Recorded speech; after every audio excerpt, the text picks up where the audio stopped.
Hello, we're going to go through problem 5B. You have a handout on this.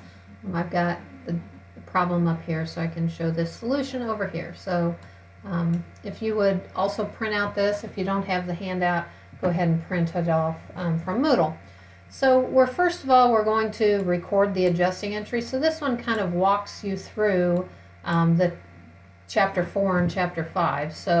So far we have made our regular entries through December 31st, but the only thing we haven't done in this is make the December 31st adjusting entries.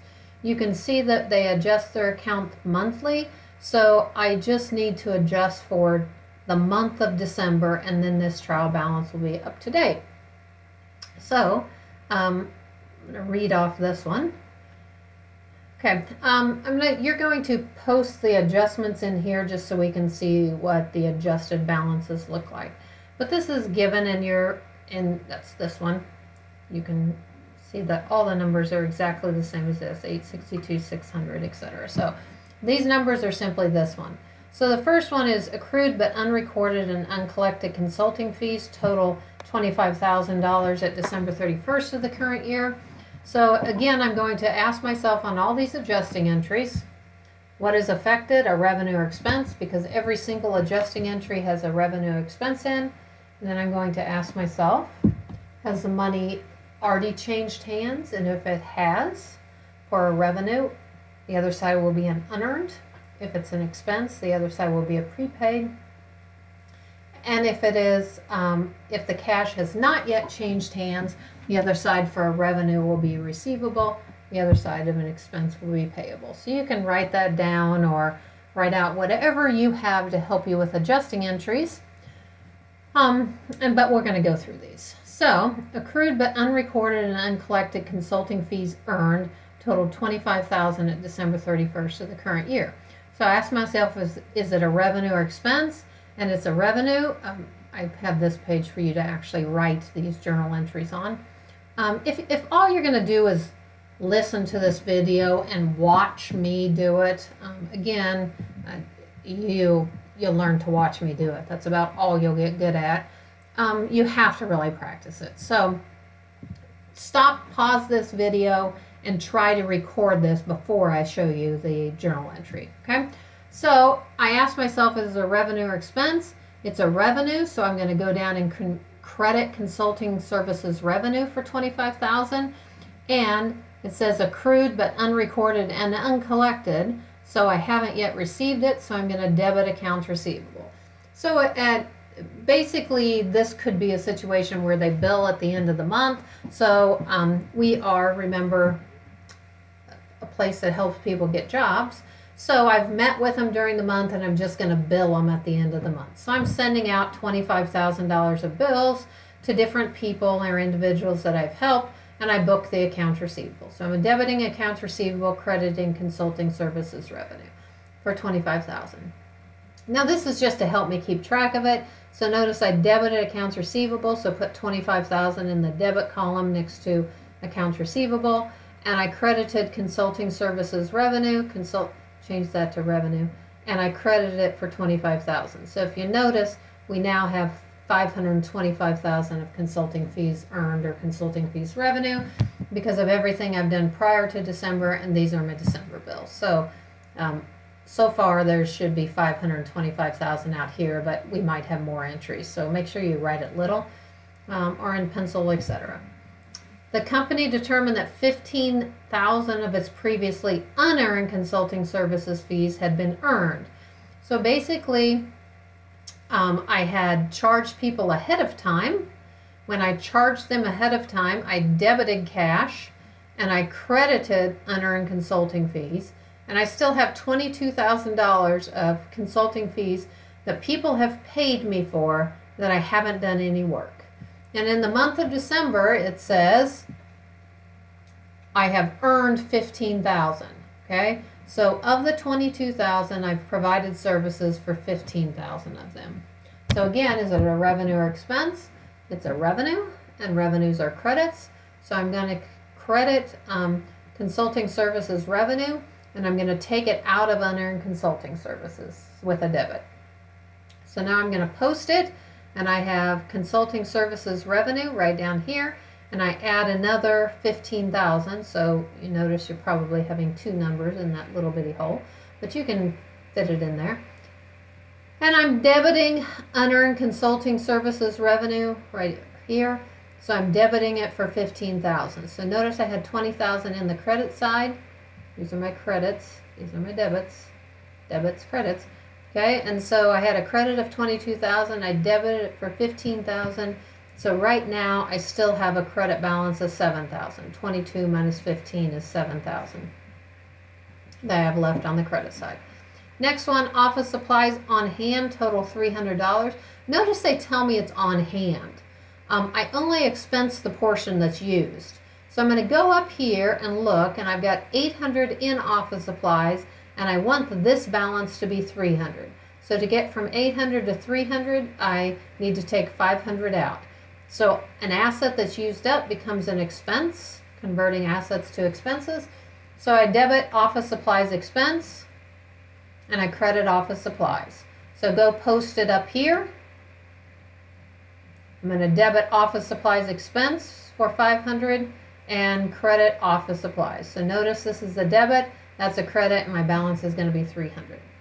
The company purchased all of its equipment when it first began business. At that time, the estimated life of the equipment was 6 years or 72 months. Okay, I know that I put, whenever I have assets that are used up that last longer than a year that I use in my business, it's called depreciation. So I have depreciation expense, and whenever I debit depreciation expense, I always credit accumulated depreciation, which is a contra asset. My next question is how much?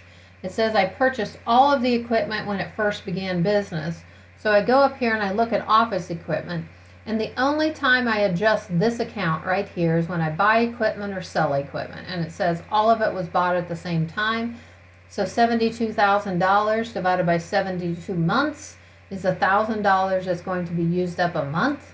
So notice right here, $24,000 in it indicates that it's 24 months old right now, because I put in $1,000 of it a month. And this makes sense that I have $11,000 in there, because it's $1,000 a month, and I'm just now recording December's. Okay, so I have depreciation expense, accumulated depreciation for $1,000, and I posted above here. I'm going to add $1,000 to depreciation expense and add $1,000 to accumulated depreciation. That'll bring this balance to $25,000 and this balance to $12,000, which makes sense because it's $1 for every month. So they must have started business 2 years ago. The company prepaid its 9-month rent agreement on June 1st of the current year. So this is the hardest one, but let's just take the amount last, and that'll show you kind of the importance of getting your debit and credit and worrying about your amount last. So I know that it is insurance is the cost of doing business, so it's insurance expense, and it says I prepaid it. So I've already paid it, so my credit is prepaid insurance. Whoops. Rent. Prepaid rent. Okay? So I have my journal entry, rent expense, and prepaid rent. Now let's talk about this $1,200 for a second. You can go ahead and write it down, but I want you to understand how they got it. So I think I skipped between insurance and rent, but it's rent expense and prepaid rent because it says I paid it ahead of time. Okay. So how in the heck do I know that it's $1,200 when all it says is they've paid a 9-month rental agreement on June 1st? Okay, well I can go here and say, okay, prepaid rent has $3,600, but on June 1st I put an amount in by debiting prepaid rent and crediting cash. I don't know how much that amount is, but I've taken out June, count with your, I guess, your fingers. I've taken out June, July, August, September, October, and November. So I've taken out 6 months and 3 should be left. So this balance should represent the 3 months left, December, January, and February. You can write out the 9 months from June and just cross them off if you like. So if this is 3 months, then I divide this number by 3 and I get my $1,200 right there. Next one, and now go post them up above. Next one, the company prepaid its 6-month insurance policy on December 1st. So this is the same thing, except they paid it on December 1st. So since I haven't done December yet, I've honestly taken 0 out. So it's 6 months, so I go to this balance of unexpired insurance, and it's $1,500. And I paid that on December 1st, and I'm making my adjusting entry for December 31st, so I don't have to worry about backing into an amount like I did on that one. Okay, so when I bought this unexpired insurance, I debited unexpired insurance, notice it's in the debit column, and I credited cash. And insurance is the cost of doing business, so I'm going to debit insurance expense and take it out of unexpired insurance as it's used up. Since this represents all 6 months, because I haven't taken out any yet, 1,500 divided by 6 is $250. Next one. Accrued but unpaid salaries total $12,000. Salaries are a cost of doing business, so they're an expense. So I debit salaries expense, and I haven't. It says unpaid. I haven't yet paid them, so I credit salaries payable. Do I need to back into the amount? Nope, they give it to me, so I do the $12,000. And again, go up here and post it into salaries expense, $12,000, and credit salaries payable for $12,000. There's no amount in there. You don't have to have amounts, but it makes sense because generally you pay every week, 2 weeks, or monthly on salaries payable. So if I booked an amount for salaries payable in November, it would make sense that by December I had paid off that payable. Next one, I borrowed $60,000 by signing an 8-month 4% note. The entire amount plus interest is due on March 1st. So when I have a note, the thing that I'm adjusting is the interest, and interest is a cost of doing business. So I debit interest expense, and I'm not going to pay it until March 1st, so I credit interest payable. But remember, I'm only doing the journal entry for December, 1 month. So I take principal of $60,000 times rate 0.04 times 1/12, and I get $200. Notice the 4% is an annual rate, so this 8-month is irrelevant. It would be the same exact journal entry if it's an 8-month note, a 1-month note, a 4-year note, etc. I guess if it was 1 month, there wouldn't be anything left because they paid it on September 1st, and I'd be done with it by September 30th. But anyway, it's this. The time is always the fraction of the year because this is always for a full year. 4% is for 12 months, so I need to adjust it for the 1 month, right? I will do this entry 8 times. That's where the 8 comes in. I'll do this 8 times. So on September 30th, the end of October, the end of November, the end of January, February, you can count up 8 of them. The company's accounting firm estimates that income taxes expense for the year is $50,000. The unpaid portion is due early next year, so income taxes are an expense, so I debit income tax expense. I'm not paying them until next year, so I credit income taxes payable. It says $50,000, but if I look up here, there's already $45,000 in it, so I need to add the $50,000. Okay, so I want you to post all of these. Hopefully you've recorded these journal entries. If you haven't, you really might as well just quit and go do something else because that's the learning process, not watching it. This isn't necessarily a TV show. This is something for you to practice. So I want you to post these up here, and now I want you to fill in this. So cash, I don't believe I had anything in there, so it's still $276,500. Accounts receivable, $90,000, and it looks like we debited it here for $25,000, so you should already have a $25,000 in there, and so that will be $115,000. So these balances, after you pause this tape, add them up and total them up down here. And I'll give you a second to pause it and do that. Okay, so now you should have all of these numbers in it. Okay, right there. So double check all your balances. If you haven't, it's just go see which ones are wrong, and I bet you put some debit in a credit column, etc. All right, so now what I want you to do is I want you to make these kind of semicircles around them. So cash is our first asset. And accumulated depreciation here is a contra asset. So you can put a circle around these.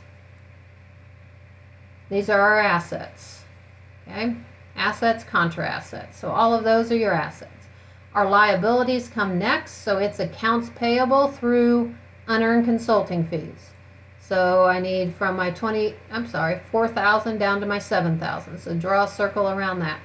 My owner's equity is capital stock and retained earnings right there. Dividends are simply dividends. We only have one revenue of 15.9, and we have 7 expenses. Okay, so do that around there, expenses. So the first statement I'm going to do is the income statement, but I want you to take a second and look. 540, 15,900, 2450, 15,900, 2450. So basically these are just transferred to the income statement. In your adjusted trial balance, this is the debit column, this is the credit column. In your income statement, it's not. So what do I need? I need the heading, I need the name of the statement, which is income statement, I need for the year ending.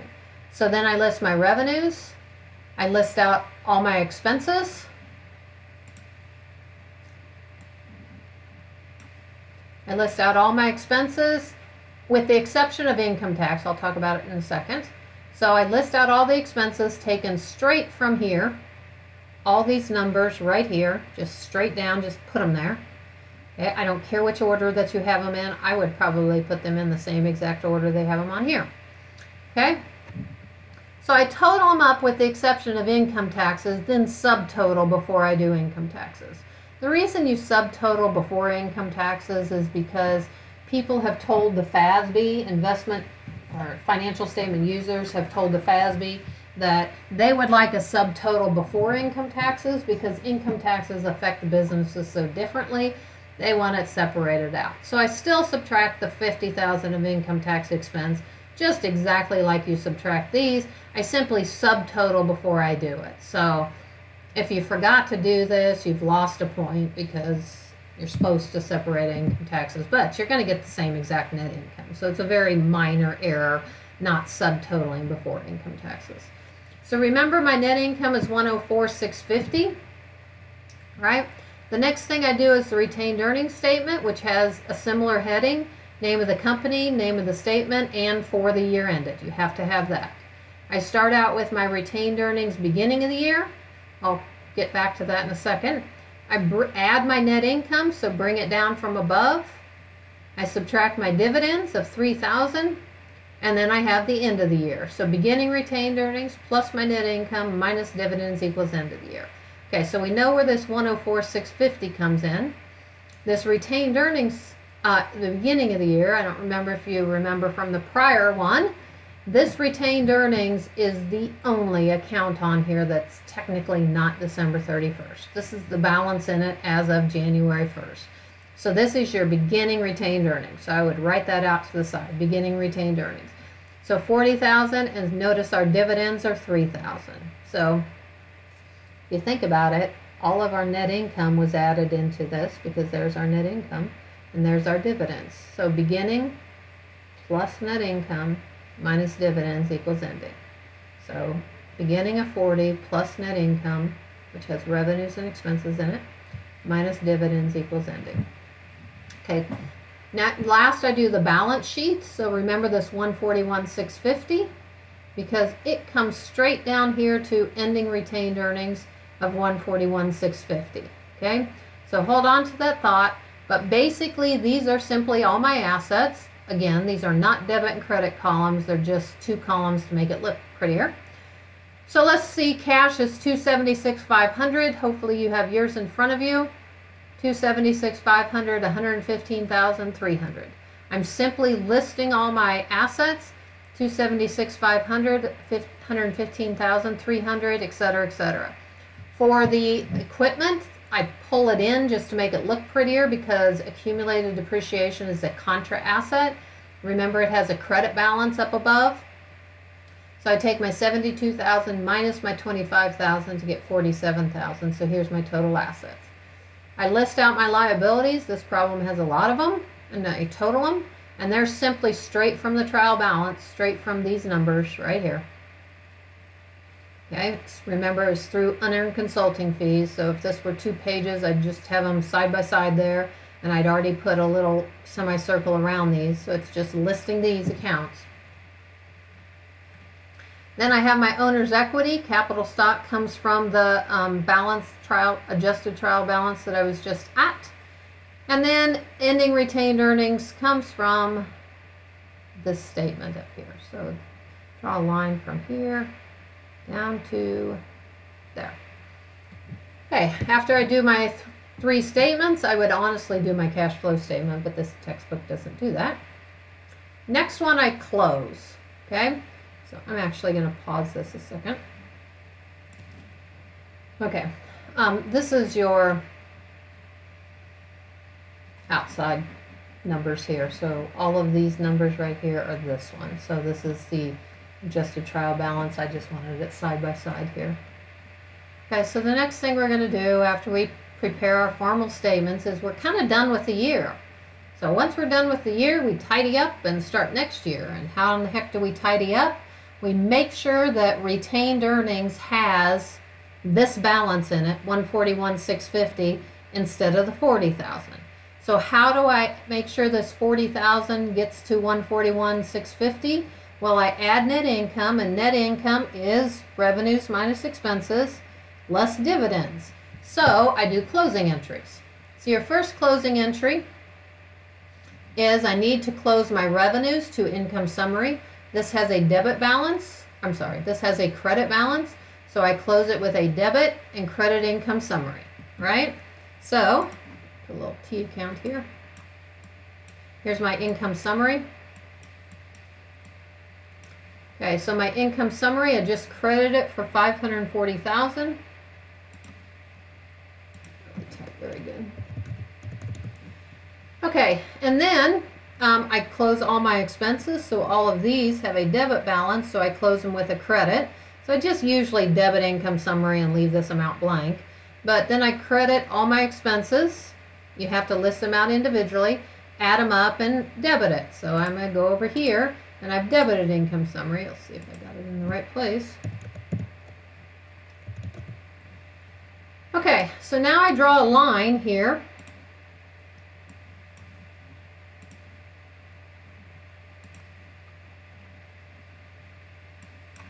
I don't know how to draw a line, apparently.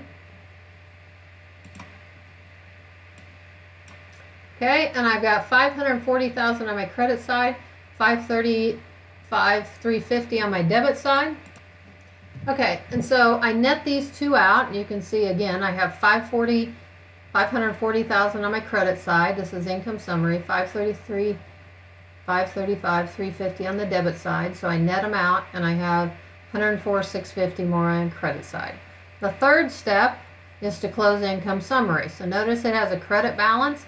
So I debit income summary and throw it to retained earnings. Okay, so retained earnings is credited. So this number should look familiar. I've just added net income to retained earnings. Look at that. Isn't that magic? Okay, and so the last thing I need to do is close my dividends. Notice dividends have a debit balance, so to close them, I credit them. And so I'm going to debit retained earnings and credit dividends for $3,000.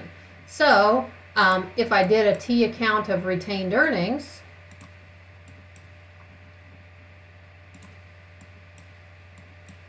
notice that I had $40,000. This way, $40,000 in the credit side right there. I debited it for, I credited it for $104,650. I debited it for $3,000. And now I have my ending balance. Okay, so $40,000 plus $104,650 minus $3,000 should look very, very similar to this. $40,000 plus $104,650 minus $3,000 will give you your ending balance of $141,650. So notice that's how I physically wipe these out. and then kind of shove them all into this 40,000. So this becomes 141,650. Okay. Then after I do that, I do a post-closing trial balance. My post-closing trial balance is just all my balances after it. So notice it is exactly these numbers, with the exception that now retained earnings is not 40,000, but it is 141,650, and all of these are gone. Okay, so now I'm ready to start my new year. Clear that. Okay. Let me see what those last questions were. Hold on. Okay, so we got adjusting journal entries. We did that. Prepare an income statement, statement of retained earnings, and also prepare the company's balance sheet. We did that. Prepare the necessary year-end closing entries. We did that. Prepare an after closing balance, trial balance. That is exactly what we just did. Compute the company's average monthly insurance and expense for January through November of the current year. And then we want the average rent expense. And how long has it been in business? And assume the company had a note payable for the current year. How much expense accrued on the note in the current year? So we're going to answer those questions. We've already kind of done the insurance one and the rent one.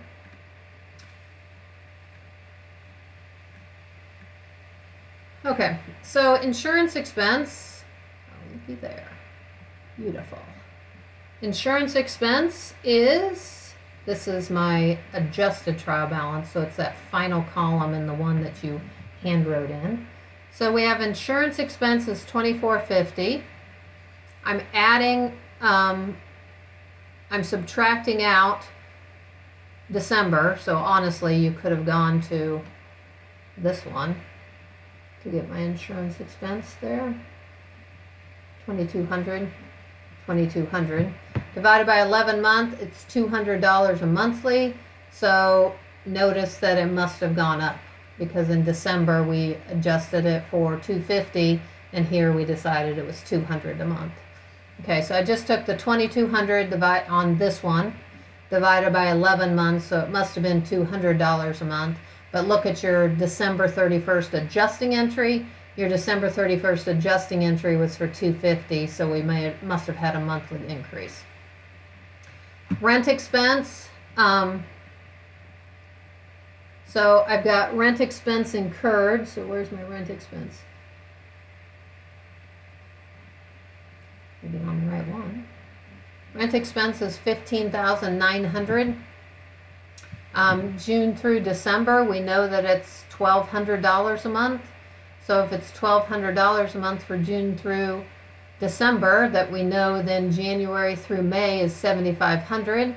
So count the months. January, February, March, April, May is 5 months. So it must have been $1,500 for January through May. So notice it was $1,200 a month the last half. Must have increased or decreased by $300 a month, because it was $1,500 before. So take the total amount, back out what we know for June through December. That leaves the rest for January through May. Divided by 5 months is $1,500. We already kind of talked about this. If it's $25,000 and it's $1,000 monthly, it must be 25 months old. I did it with the 24 in this previous one, so it must be 24 months old there. Okay, interest expense. We're going to look at interest expense for here. Interest expense is $3,200. I know that it was $800 principal times rate times time for September through December. And so that leaves $2,400. I've got divided by my 3 months, January, February, and March. So it must also be 800 months, or $800 a month there. So honestly, these are not incredibly important that you know exactly. These are just kind of analytical type things to do. So we've got $3,200 for the entire year. I have total interest expense September through December. I should go back and check my notes when they were taken, because looks like we borrowed on September, and it must have told us up here that we borrowed January through March, because notice they've left out April, May, June, July, and August in there. So there has to be information as to why you left that off. Okay, and that's it. So hopefully that helps, and hopefully you'll use this so I didn't waste my time. But anyway, so yeah, note payable on January 1st, and paid it off on April 1st. Okay, and then we go back and read these, and it says on September 1st they borrowed. So notice they cut off at April 1st, so I have April through September not there. All right, hopefully that helps.